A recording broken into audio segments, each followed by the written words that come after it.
يتلو عليهم آياته ويزكيهم ويعلمهم الكتاب والحكمة وإن كانوا من قبل لفي ضلال مبين وأشهد أن لا إله إلا الله الملك الحق المبين وأشهد أن محمدا عبده ورسوله الصادق الوعد الأمين والصلاة والسلام على أشرف الأنبياء والمرسلين وعلى آله وأصحابه أجمعين ومن تبعهم بإحسان إلى يوم الدين وبعد.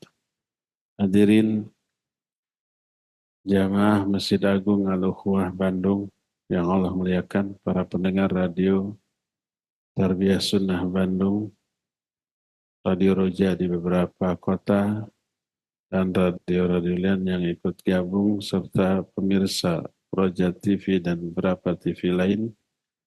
Kita kembali berjumpa untuk melanjutkan bahasan kitab Mukhtasar Ma'arifil Qabul. Kemarin kita sudah menjelaskan tentang turunnya perintah sholat ketika Mi'raj. Isra Mi'raj dialami oleh Nabi SAW dalam keadaan sadar, bukan mimpi. Dan ini ditunjukkan dengan banyak hadis yang sahih. Dan dengan ruh dan jasad, bukan hanya ruh semata-mata. Hal ini tidaklah bertolak belakang dengan beberapa riwayat bahwa Nabi SAW ketika menceritakan Isra Mi'raj, beliau memulai dengan ucapan baina ana naim, ketika aku tidur. Lalu menceritakan peristiwa Isra Mi'raj. Memang awalnya beliau tidur didatangi oleh malaikat Jibril dan Mikail, tapi kemudian beliau bangun. Tidak terus-terusan tidur. Ini juga tidak bertolak belakang dengan riwayat dari Syuraik yang menyatakan fastaiqadha wa huwa bil Masjidil Haram. Lalu Nabi bangun, tiba-tiba beliau sudah berada di Masjidil Haram. Hadis ini riwayat Imam Bukhari, tapi isinya kalau difahami peristiwa Isra Mi'raj hanya mimpi, bertolak belakang dengan riwayat jumhur dari Anas di banyak hadis, lebih dari 10 hadis. Dan ayat menjelaskan secara gamblang Subhanalladzi asra bi'abdihi. Maha suci Allah yang telah mengisrakan hambanya. Hamba ini sebutan bagi sosok ruh dan jasad. Demikian juga dalam surah An-Najm ayat yang ke-13 dan 14, Allah berfirman, وَلَقَدْ رَآهُ نَزْلَةً أُخْرَى عِنْدَ سِدْرَةِ الْمُنْتَهَى. Sungguh Nabi SAW telah melihatnya di kali yang lain, di masa yang lain. Melihat malaikat Jibril di Sidratul Muntaha. Maka penglihatan beliau kepada malaikat Jibril di Sidratul Muntaha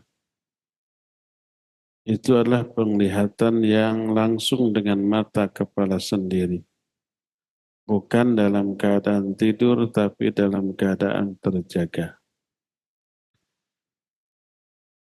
Selain itu, kalau Mi'raj hanya mimpi, mimpi saja, maka tidaklah menjadi mukjizat besar bagi Nabi SAW. Karena setiap orang bisa mimpi melebihi itu. Juga tidak mungkin akan didustakan oleh kaum Quraisy. Ketika orang-orang Quraisy menyatakan bahwa mereka bisa menempuh perjalanan ke Baitul Maqdis sebulan ketika berangkat dan sebulan ketika pulang. 2 bulan pulang pergi. Tapi Muhammad SAW mengklaim hanya dalam 1 malam. Oleh karena itu mustahil peristiwa Mi'raj Nabi menjadi bahan olok-olok kaum Quraisy kalau hanya sekedar mimpi. Oleh karena itulah maka dari sini kita mengetahui didustakannya beliau mengadakan perjalanan ke Baitul Maqdis hanya semalam, padahal orang biasanya 2 bulan perjalanan PP, menunjukkan bahwa peristiwa ini adalah peristiwa yang nyata dialami ruh dan jasad, bukan sekedar mimpi dan bukan sekedar hanya rohnya semata-mata. Apakah Nabi SAW melihat Allah ketika di langit di Sidratul Muntaha? Imam Bukhari dan Imam Muslim meriwayatkan satu hadis dari Masruq rahimahullah. Dia seorang tabi'in. Berkata Masruq, qultu li Aisyah radhiyallahu anha, ya ummatah, hal ra'a Muhammadun sallallahu alaihi wasallam rabbah?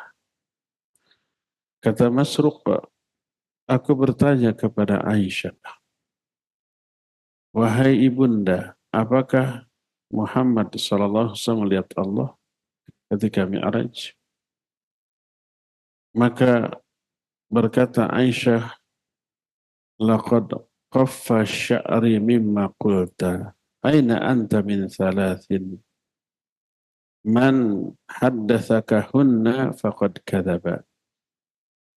Kata Aisyah, sungguh aku merinding mendengar apa yang engkau tanyakan. Bagaimana sikapmu tentang 3 hal ini? Siapa yang menyampaikan 3 hal ini kepada kamu, maka dia telah berdusta. 3 hal tersebut adalah pertama, man haddatsaka anna Muhammadan sallallahu alaihi wasallam ra'a rabbah faqad kadzdzaba. Siapa yang memberitahukan kepadamu bahwa Muhammad sallallahu alaihi wasallam telah melihat Allah ketika Mi'raj, sungguh dia telah berdusta. Kemudian Aisyah membacakan ayat yang terdapat dalam surah Al-An'am 103, la tudrikuhul absar wa huwa yudrikul absar wa huwal latiful khabir. Allah itu tidak bisa dijangkau oleh pandangan, tapi dia menjangkau seluruh pandangan. Dan dia maha mengetahui secara rinci. Jadi ketika hidup di dunia sebelum kiamat, Allah tidak bisa dilihat oleh manusia.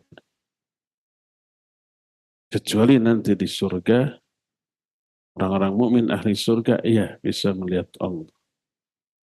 Karena kondisinya beda.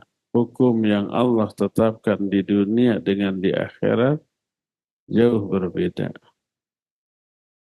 Di akhirat, pandangan kita tajam. Bisa melihat bangsa malaikat, bangsa jin, dan seterusnya. Dan di surga Allah terlihat. Wujuhu yawma idzin nadhirah ila rabbiha nadhirah. Nanti di akhirat ada wajah-wajah yang sumringah. karena mereka bisa melihat kepada wajah Allah di surga. Kalau di neraka enggak bisa. Kalla innahum an rabbihim yawma idil lamahjubun. Kata Allah tidak. Sekali-kali tidak. Mereka, para ahli neraka, terhijab, terhalang pada hari kiamat dari melihat Allah. Nggak bisa melihat Allah, para ahli neraka. Kata Imam Syafi'i rahimahullah, kalau ayat ini menyatakan orang kafir di neraka tidak bisa melihat Allah, maka ini menjadi dalil para ahli surga di surga bisa melihat Allah. Adapun di dunia, ketika kiamat belum terjadi, termasuk Nabi kita Muhammad SAW ketika Mi'raj tidak melihat Allah. Kata Aisyah, siapa yang menyampaikan kepadamu bahwa Nabi SAW melihat Allah, sungguh dia telah berdusta. Ini pertama.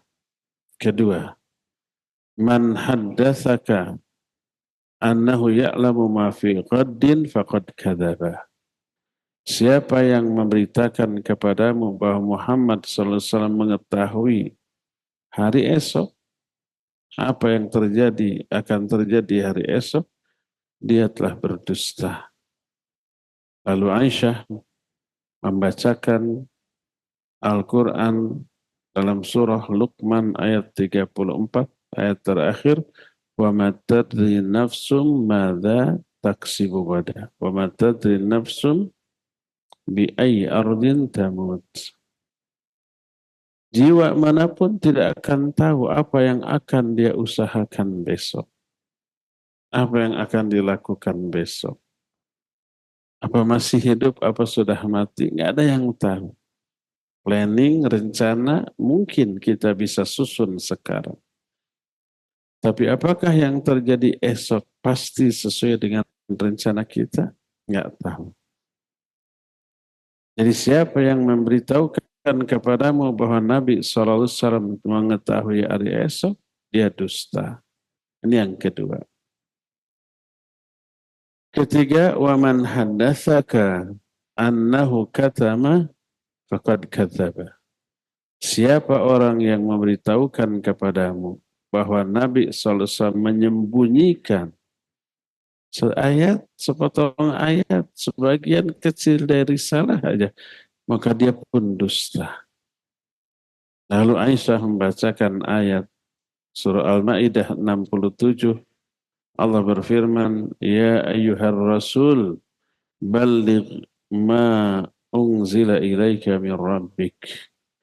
Hai Rasul, sampaikan kepadamu apa yang diturunkan kepadamu dari Rabbmu. Nah, jadi kata Aisyah, tiga hal ini, siapa yang beritahukan tiga hal ini, dia dusta. Pertama, yang menyatakan bahwa Nabi selesai melihat Allah, dia dusta. Kedua, Nabi selesai tahu hari esok, dia juga dusta. Ketiga, kalau Nabi SAW menyembunyikan sebagian kecil risalah atau ayat, dia juga dusta. Walakinnahu ra'a Jibril alaihissalatu wassalam fi suratihi marratain. Tapi yang benar adalah Nabi SAW melihat sosok malaikat Jibril dalam rupanya yang asli dua kali. Ini hadis riwayat Imam Bukhari dan Imam Muslim. Di dalam lafaz Muslim sedikit berbeda. Kata Masruq, kuntu muttaki'an 'inda Aisyah radhiyallahu anha, faqalat ya Aba Aish thalathun man takallama biwahidin minhunna biwahidatin minhunna faqad a'zama 'ala Allahil firyah. Aku sedang bersandar di dekat Aisyah. Lalu Aisyah berkata, wahai Abu Aish. Abu Aish itu kunyah bagi Masruq. Ada 3 hal. Siapa orang yang mengatakan salah satu saja di antara 3 hal ini, berarti dia sudah mengada-adakan kedustaan yang sangat besar atas nama Allah Azza wa Jalla. Maka kata Masruq, wa kuntu muttakian fajalastu, saat itu aku sedang bersandar, nyarande gitu, lalu aku duduk tegak. Aku bertanya, ya ummal mu'minin, andirini wala ta'jilini. Wahai ummul mu'minin, nanti dulu, jangan tergesa-gesa. Tentang 3 hal yang tadi disebutkan. Yang salah satu di antaranya adalah Nabi SAW tidak melihat Allah. Kata Masruq, alam yaqulillahu azza wa jalla wa laqad ra'ahu bil ufuqil a'la wa laqad ra'ahu nazlatan ukhra. Tapi bukankah Allah berfirman dalam Al-Quran, wa laqad ra'ahu bil ufuqil a'la. Sungguh wa laqad ra'ahu bil ufuqil mubin. Sungguh Nabi SAW telah melihatnya di ufuk yang nyata. Juga dalam surah An-Najm, walaqad ra'ahu nazlatan ukhra. Sungguh Nabi SAW telah melihatnya di saat yang lain. Di sininya disebutkan telah melihatnya ini siapa? Masruq menyangka melihat Allah. Maka berkata Aisyah radhiyallahu anha, ana awwalu hadhil ummah sa'ala an dzalika Rasulullah sallallahu alaihi wasallam. Akulah orang yang pertama dari umat ini yang bertanya kepada Rasul sallallahu alaihi wasallam tentang 2 ayat tadi. Beliau melihatnya. Maknanya kata beliau, innama huwa Jibril. Lam arahu ala suratihi allati khuliqa 'alaiha ghairu hatainil marratain. Munhabitan minas sama' sadan 'idhamu khalqihi ma bainas sama'i ilal ardh. Kata Nabi SAW itu adalah Jibril. Di dalam ayat tadi, aku telah melihatnya, dia telah melihatnya, maksudnya melihat Jibril. Aku tidak pernah melihat Jibril dalam rupa yang asli kecuali di 2 momen tadi, 2 waktu tadi. Dia turun dari langit, kemudian ukuran tubuhnya itu menutupi antara langit dan bumi. Jadi yang maksud atau nyah di dalam ayat tadi bukan Allah tapi Jibril alaihissalam. Qalat, kemudian berkata lagi Aisyah, awalam tasma anna Allah yaqul la tudrikul absar wa huwa yudrikul absar wa huwa latiful khabir. Tidakkah kamu pernah dengar Allah berfirman, Allah itu tidak bisa terjangkau oleh mata, tapi dia menjangkau seluruh mata. Juga tidakkah kamu mendengar Allah berfirman dalam Al-Quran surah Asy-Syura ayat 51, wa ma kana li basyarin ayyukallimahullahu illa wahyan aw min wara'i hijab ayyursila rasulan fayuhi bi'idnihi ma yasha'u innahu aliyun hakim.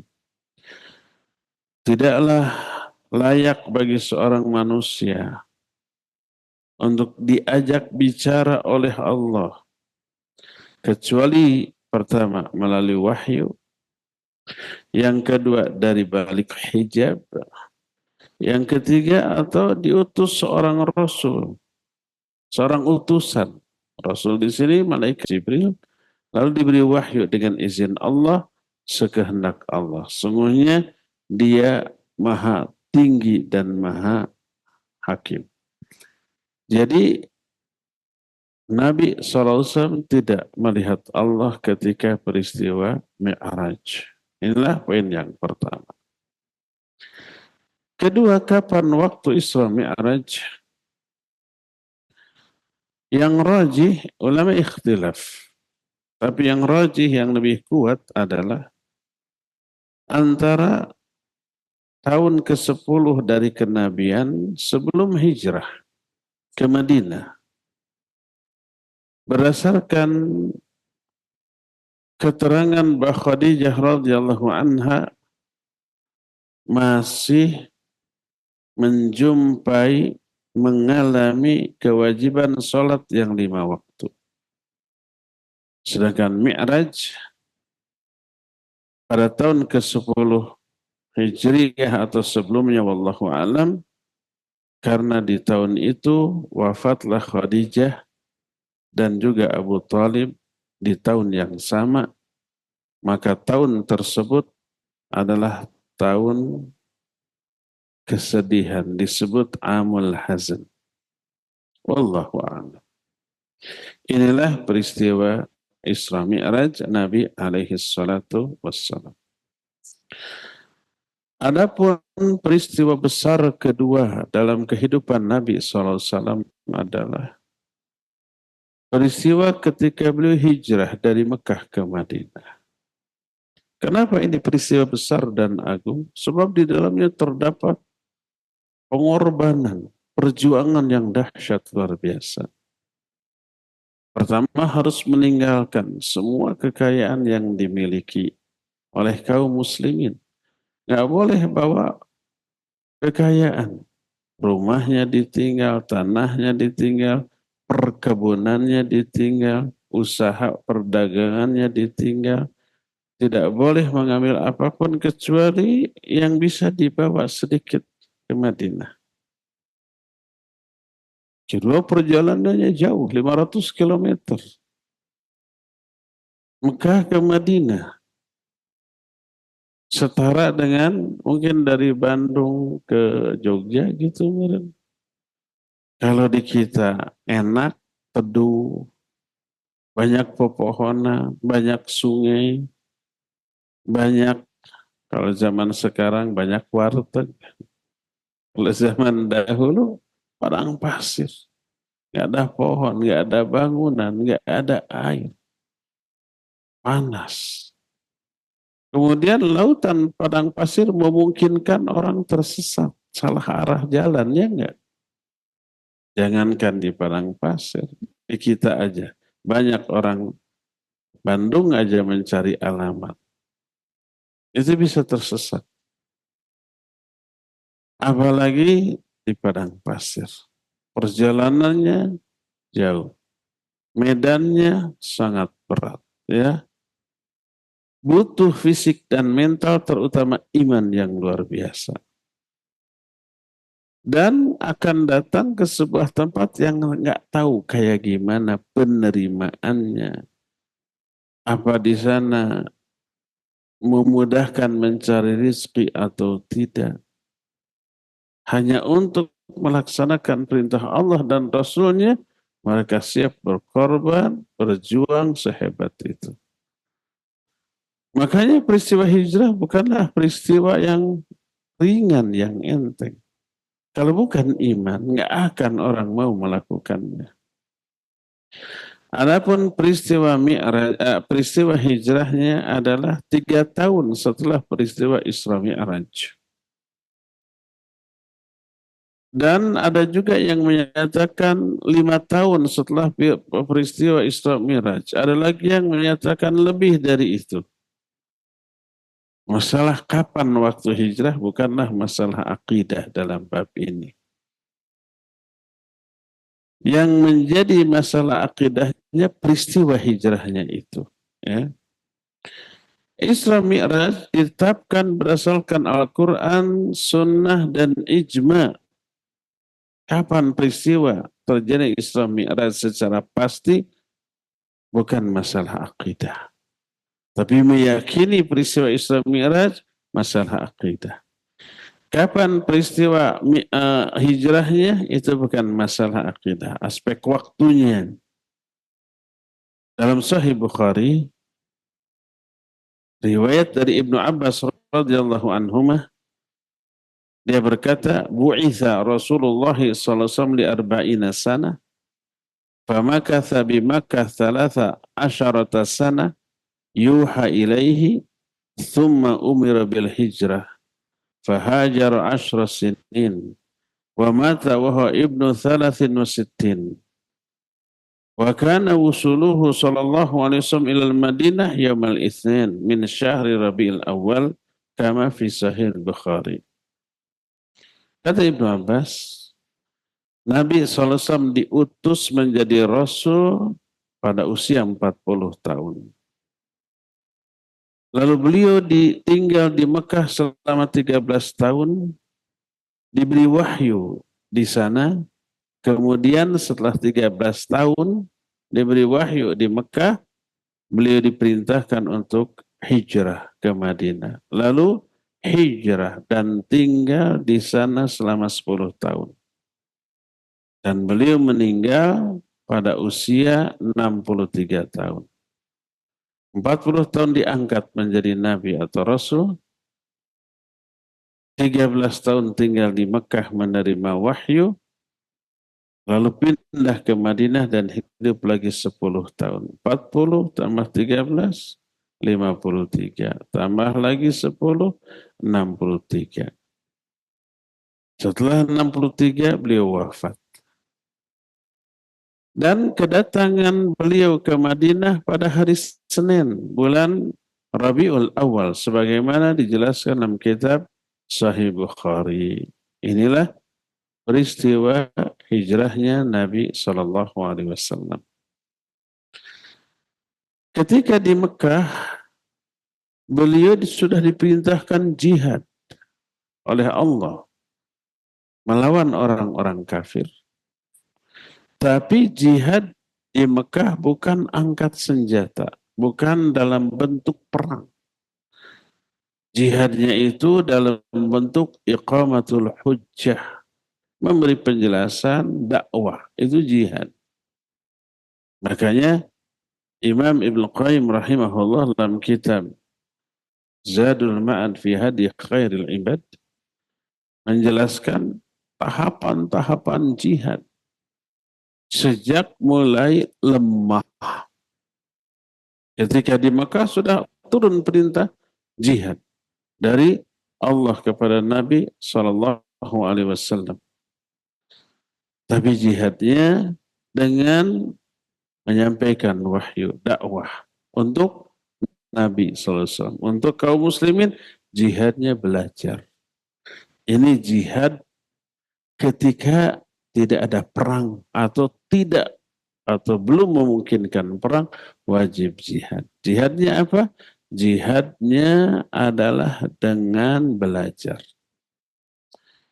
Imam Ibnu Qayyim kemudian menjelaskan ada 4 tingkatan jihad ketika belajar. Pertama adalah jihad ketika mempelajari ilmu. Tanpa jihad orang malas belajar. Tanpa jihad orang berat untuk belajar. Inginnya ngejar dunia terus, ngejar kesenangan terus. Inginnya berleha-leha terus. Padahal agamanya harus benar dan satu-satunya cara agar agamanya benar, pelajari agama itu. Ya, mungkin agama seseorang bisa benar kalau dia bodoh tentang hal itu. Maka untuk mau belajar perlu jihad. Ini tingkatan yang pertama. Kedua, jihad ketika mengamalkan ilmu. Setelah paham, diamalkan. Butuh jihad. Kalau nggak ada jihad, nggak bisa beramal. Tahu ilmunya, malas mengerjakan. Ketiga, jihad dalam hal mendakwahkan, mengajarkan ilmu. Dan keempat, jihad dalam hal bersabar dalam menerima seluruh gangguan, godaan, hasutan, atau cacian, makian, bulian akibat dari mendakwahkan ilmu. Keempat tingkatan jihad ini adalah 4 tingkatan jihad melawan diri sendiri. Ada 4 musuh kita. Pertama, diri sendiri. Yang kedua syaitan, laknatullahi alaih. Yang ketiga orang kafir. Yang keempat orang munafik, Pak. Ini 4 lawan. Tapi wajib dimulai dari jihad melawan diri sendiri terlebih dahulu tuh. Dengan 4 tingkatan tadi. Jihad ketika belajar ilmu, jihad ketika mengamalkan ilmu. Mengamalkan ilmu itu ibadah. Seluruh pengamalan ilmu dalam bentuk ibadah, baik yang wajib ataupun yang sunnah. Termasuk menjauhi maksiat, menjauhi semua yang dilarang. Ini termasuk jihad mengamalkan ilmu. Ketiga jihad menyampaikan ilmu. Keempat jihad dalam bersabar menerima bulian, permusuhan orang setelah menyampaikan. Setelah menang melawan diri sendiri, baru yang kedua melawan setan. Jangan dulu berangan-angan, berhayal, bisa menolak godaan setan sebelum menang melawan diri sendiri dulu. Terus begitu. Setelah diri tertaklukkan, enteng dalam melakukan jihad melawan diri sendiri di 4 hal tadi. Terus setan juga ditaklukkan, tidak tergoda oleh gangguan setan, baru bisa jihad melawan orang kafir. Jangan dulu mimpi kalau diri sendiri saja masih belum bisa ditaklukkan, masih kalah oleh hawa nafsu, masih malas belajar, masih malas beramal, masih nggak mau dakwah, takut dengan resikonya, masih nggak bisa bersabar, lalu jihad melawan orang kafir, nggak akan mampu. Melihat pasukan orang kafir yang begitu dahsyat juga udah gemeter lutut. Tanpa iman bisa lari dari medan perang. Bisa menjadi pengkhianat. Asal selamat diri, untung diri, walaupun merugikan kaum muslimin. Bisa begitu nanti ya. Nah, jadi jihad di Mekah dengan dakwah, dengan belajar ilmu, kemudian mendakwah, mengamalkan ilmu, mendakwahkan ilmu dan sabar. 13 tahun tuh. Jihad melawan diri sendiri dan setan. Oleh karena itulah maka berkata mu'alif wa kanal jihadu bi Makkah bi iqamatil hujjati wal bayan bima yatluhu alaihi minal Qur'an. Jihad di Mekah dengan cara iqamatul hujjah, memberikan penjelasan, membacakan ayat Al-Quran kepada mereka, itu jihad. Wa ammal jihadul mahsusu bisayf, falam yakun bi Makkah ma'muran bihi, bal kana ma'muran bil afwi awil i'rad anil jahilin, was sabr ala adahum, wa ihtimali ma yulqa minhum. Adapun jihad yang nyata dalam arti perang dengan mengangkat senjata belum diperintahkan di Mekah. Yang diperintahkan di Mekah itu memberi maaf, menyuruh yang ma'ruf, berpaling dari orang-orang bodoh. Khudil afwa wa'mur bil urfi wa'arid anil jahil. Jadilah kamu pemaaf. Perintahkan orang berbuat kebaikan, berpalinglah dari orang-orang yang bodoh. Bersabar atas gangguan mereka. Tegar dalam menghadapi penderitaan, dalam kondisi seperti itu. Oleh karena itu para ulama ahli tafsir menyatakan ayat-ayat berpaling dari orang bodoh, berpaling dari orang musyrik itu ketika di Mekah. Ketika di Madinah, maka dimansukhlah ayat itu dengan pedang, dengan jihad. Maka ketika Nabi SAW hijrah ke Madinah, maka menguatlah kekuatan kaum muslimin di sana. Ukhuwah terjalin hebat. Pengikut bertambah lebih banyak. Ekonomi juga menguat. Sehingga Allah Azza wa Jalla mengizinkan kepada mereka untuk berjihad. Pertama mengizinkan. Karena apa? Karena dizolimi. Udzina lilladzina yuqataluna biannahum udzina lilladzina yuqataluna biannahum zulimu wa innallaha ala nasrihim laqadir. Alladzina ukhriju min diyarihim bighairi haqq illa ay yaqulu rabbunallah. Telah diizinkan bagi orang-orang yang diperangi untuk berperang, melawan. Karena mereka dizalimi. Dan Allah Maha Kuasa menolong mereka. Mereka lah orang-orang yang diusir dari negeri-negeri mereka tanpa alasan yang benar, kecuali hanya mengatakan Rabb kami Allah. Itu diusir. Jadi pertama diizinkan.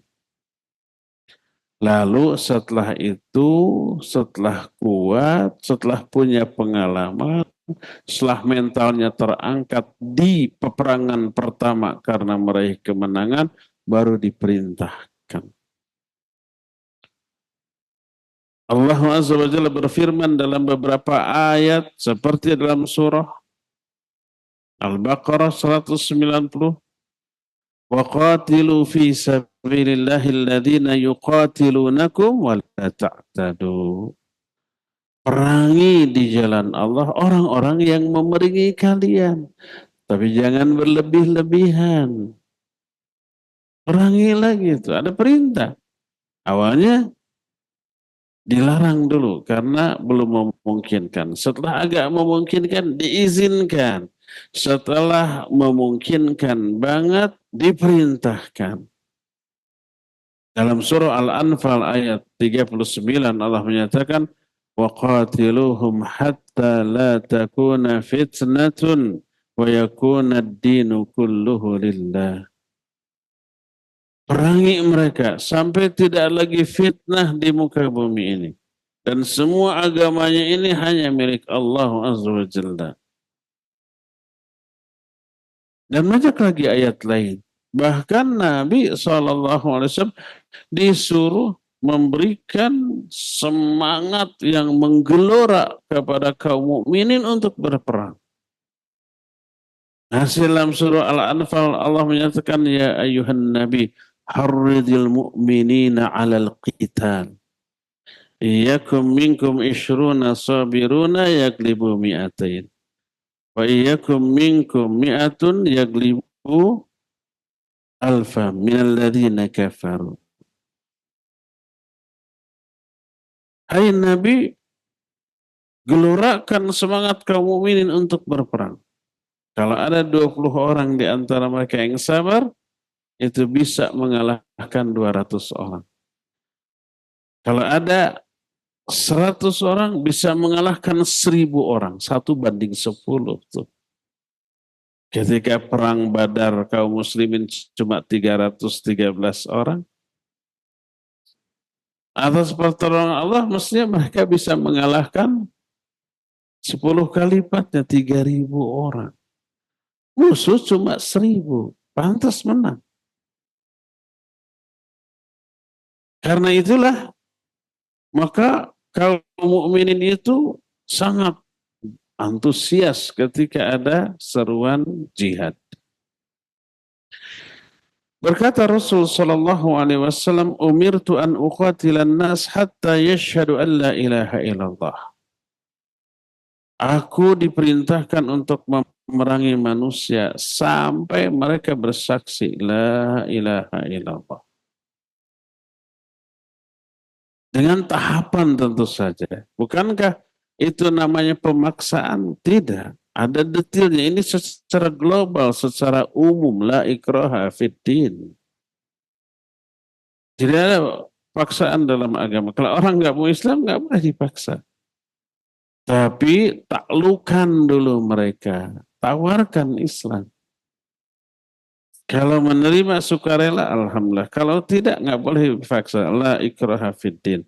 Tapi mereka berhak memperoleh perlindungan keamanan dari pemerintah kaum muslimin. Karena hidup di bawah kekuasaan kaum muslimin setelah ditaklukkan. Untuk perlindungan itu ada biaya. Namanya apa? Jizyah. Gimana besarnya? Tergantung kesepakatan, sesuai dengan kemampuan. Tidak zalim, tidak dipaksa melebihi dari kemampuannya, tidak. Dan dibiarkan mereka beribadah dengan agamanya masing-masing di tanah yang dikuasai oleh kaum muslimin. Tidak dilarang, tidak diintimidasi.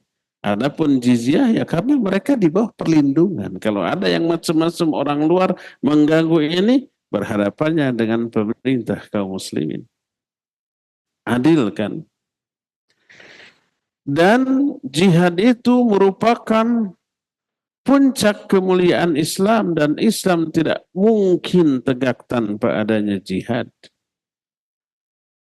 Kalau syariat tidak mungkin tegak tanpa Al-Quran dan As-Sunnah, maka penerapan Al-Quran dan As-Sunnah mustahil tegak tanpa adanya jihad.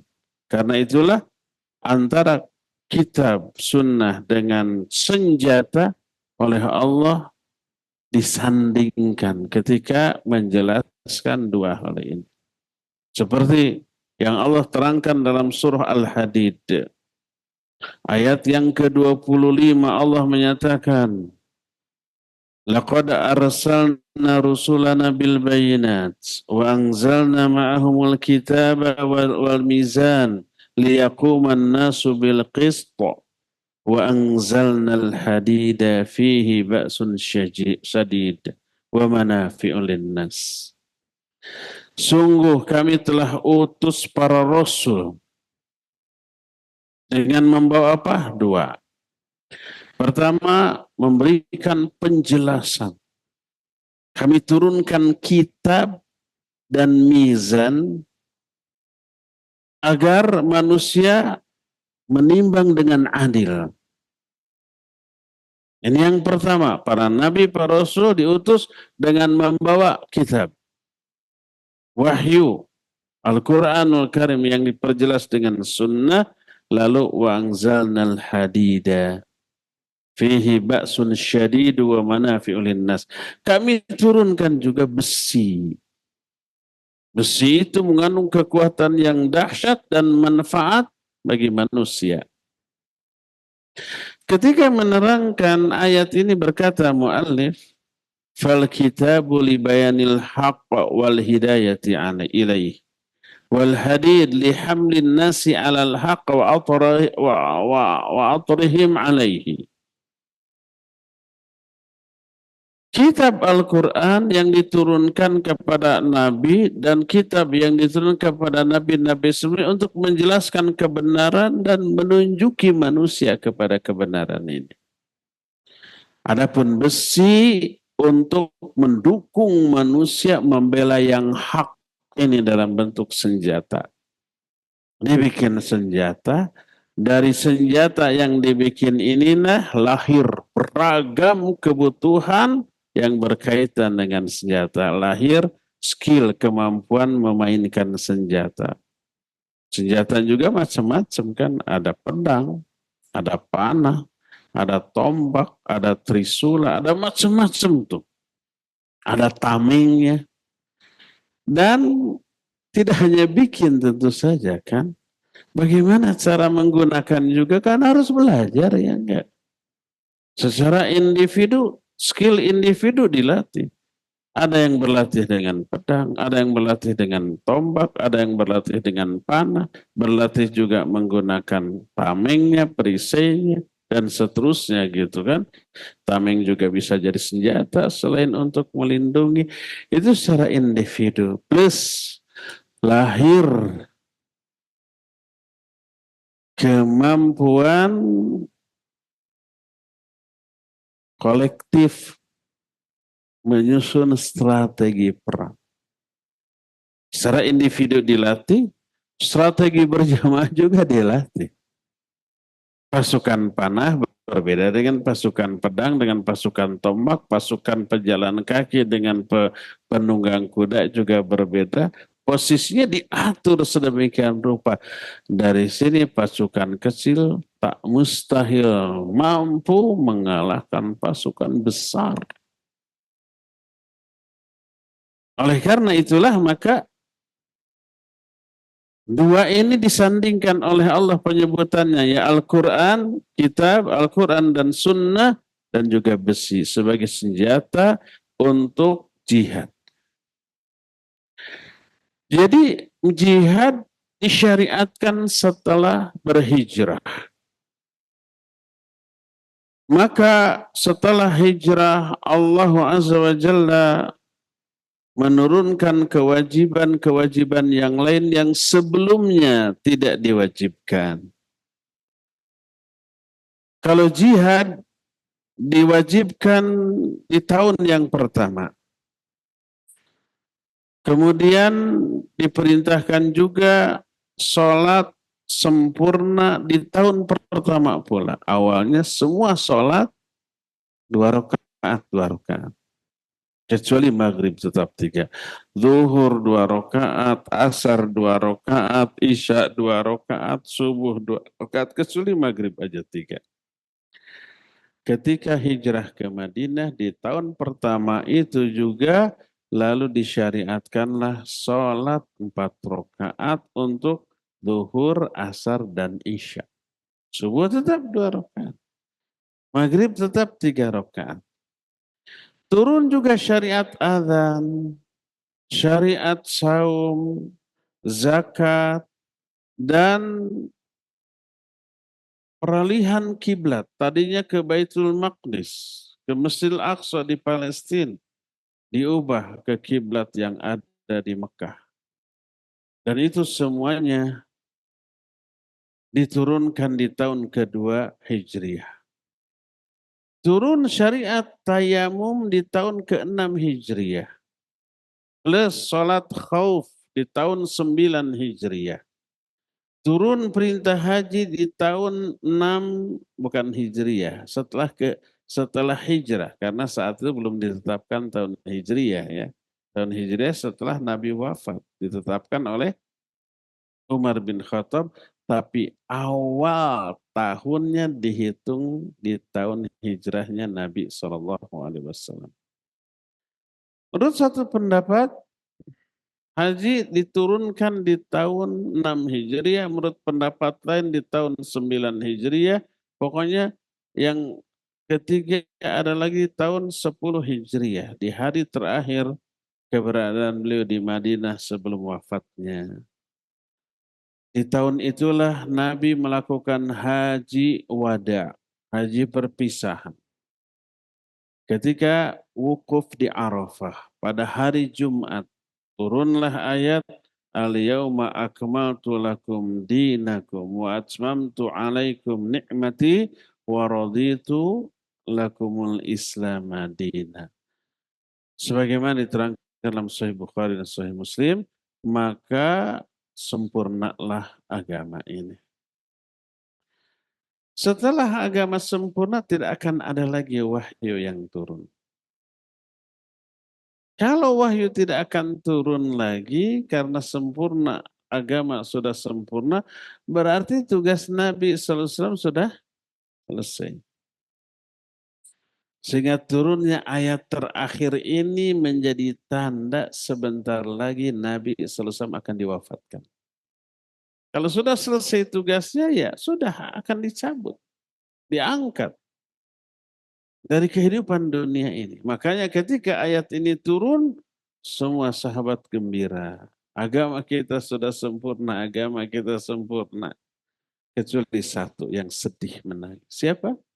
Abu Bakar As-Siddiq radhiyallahu anhu.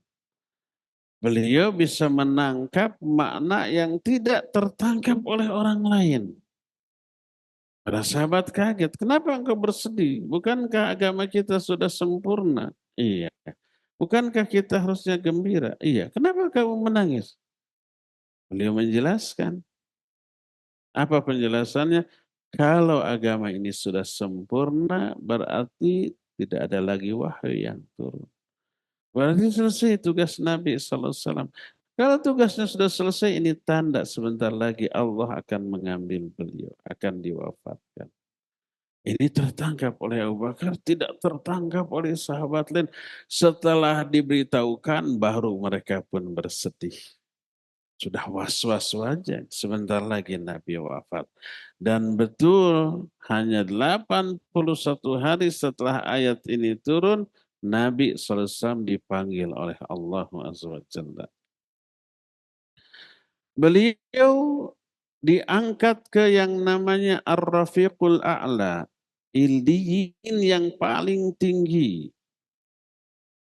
Ketika di akhir hayatnya beliau menyatakan Allahumma Ar-Rafiqul A'la. Itu jawaban beliau ketika ditawari, kamu mau hidup beberapa lama lagi? Atau kamu sudah wafat sampai dan diangkat ke Ar-Rafiqul A'la? Beliau menyatakan, Allahumma Ar-Rafiqul A'la. Ya Allah, saya memilih Ar-Rafiqul A'la. Wafat. Dan Ar-Rafiqul A'la ini belum pernah terlihat dimasuki oleh Nabi SAW. Beliau pernah melihat surga, melihat neraka, tapi Ar-Rafiqul A'la belum. Kita pernah menjelaskan tentang hadis yang menjelaskan azab kubur dan nikmat kubur. Nabi SAW bermimpi dibawa oleh malaikat Jibril dan Mikail melihat 4 jenis azab kubur. Ada yang ditusuk, rahang sampai ke tengkuk para pendusta. Ada yang terlentang kemudian ditimpa batu besar sampai kepalanya pecah. Mereka yang belajar ilmu tapi tak mengamalkan. Dan seterusnya 4. Ngeri melihat. Setelah itu beliau dibawa ke sebuah taman. Ada orang tua dan anak-anak. Itu adalah Ibrahim dan anak-anak yang wafat sebelum balik. Setelah itu naik ke atas pohon. Di dalamnya ada satu taman yang indah. Itulah taman para mukminin yang solihin di alam kuburnya. Masuk lagi ke tingkat yang lebih tinggi, jauh lebih indah daripada sebelumnya. Itulah tempatnya para syuhada. Setelah itu tidak ada lagi yang lebih tinggi. Kata Jibril, irfa' ra'sak, coba angkat kepalamu ke atas. Dilihat ada segumpal awan yang menyala. Apa itu? Kata Jibril, hadza manziluka. Itulah nanti tempatmu setelah kamu wafat. Kata Nabi SAW, biarkan aku melihat tempatku itu. Enggak. Bakyalaka umrun lam tastakmilha. Kamu masih punya berapa tahun umur yang kamu belum selesaikan. Faidastakmalta, kalau kamu sudah selesai kehidupanmu di dunia, baru kamu masuk ke sana. Itulah Ar-Rafiqul A'la. Nabi sendiri belum masuk, belum melihat, tidak diizinkan. Nah, setelah wafat, beliau memilih Ar-Rafiqul A'la. Setelah sakit keras di akhir kehidupannya, beliau memilih Ar-Rafiqul A'la. Beliau wafat di bulan Rabiul Awal, di siang hari, hari Senin setelah Haji Wa'dah, kira-kira 80 hari setelah turunnya ayat Al-Yawma Akmaltu Lakum Dinakum. Beliau wafat. Allah Azza wa Jalla menyatakan kepastian wafat Rasul sallallahu alaihi wasallam bahwa beliau pasti akan wafat jauh sebelum beliau wafat. Ketika beliau masih hidup, Allah Azza wa Jalla menurunkan beberapa ayat. Pertama, surah Ali Imran 144. Allah menyatakan, wa ma Muhammadun illa rasulun qad khalat min qablihi rusul. Afa immata au qutilan qalabtum ala aqabikum. Muhammad ini bukanlah siapa-siapa kecuali seorang rasul. Telah berlalu sebelumnya beberapa rasul. Apakah kalau dia mati atau terbunuh, kalian akan mundur lagi ke belakang, akan murtad lagi? Dalam surah Az-Zumar 30 Allah pun menyatakan innaka mayyitun wa innahum lamayyit. Innahum mayyitun. Kamu pasti akan mati, hai Muhammad. Mereka juga orang-orang kafir juga semuanya akan mati. Ketika Nabi SAW mau wafat, beliau memberikan 3 wasiat sebagaimana dalam kitab Sahih Bukhari dari Ibnu Abbas radhiyallahu anhuma. Kata beliau, akhrijul musyrikin min jaziratil Arab wa ajizul wafat bin nahwi ma kuntu ujizuhum wa sakata anith thalith au qal fanasituha. Kata Ibnu Abbas, Nabi SAW berpesan, keluarkan orang-orang musyrik dari jazirah Arab dan kirim beberapa utusan ke beberapa negara yang dulu aku pernah mengutus ke mereka. Dan beliau Ibnu Abbas diam dari yang ketiga. Dalam riwayat ini, aku lupa yang ketiganya. Dalam Sahih Bukhari dari Aisyah radhiyallahu anha, berkata Aisyah, mata wa ra'suhu baina haqanatayya wa dhaqanatayya. Beliau itu meninggal di pangkuanku antara 2 pahaku dan gadukku. Dalam riwayat lain, wa baina yadayhi raqwah fiha ma'un faja'ala yudkhilu yadayhi fil ma' fama yamsahu bihima wajha Allah wa yaqul la ilaha illallah inna lil mauti sakarat. Tsumma nasaba yadayhi faja'ala yaqul fir rafiqil a'la hatta qubida wa malat yadu. Di hadapan Aisyah, di hadapan Nabi sallallahu alaihi wasallam waktu itu ada wadah yang berisi air. Lalu beliau masukkan tangannya.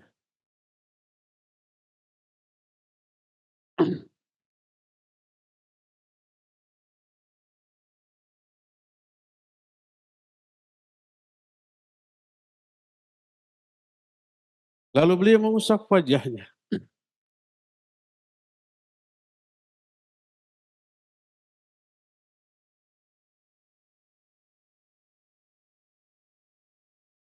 Kemudian mengatakan, la ilaha illallah, sungguhnya mati itu ada sakaratnya.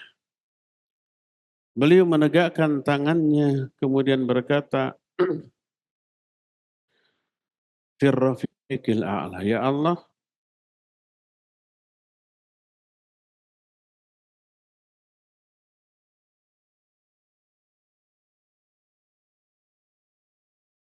aku memilih Ar-Rafiqul A'la. Kemudian tangannya turun lunglai. Allah telah memanggilnya.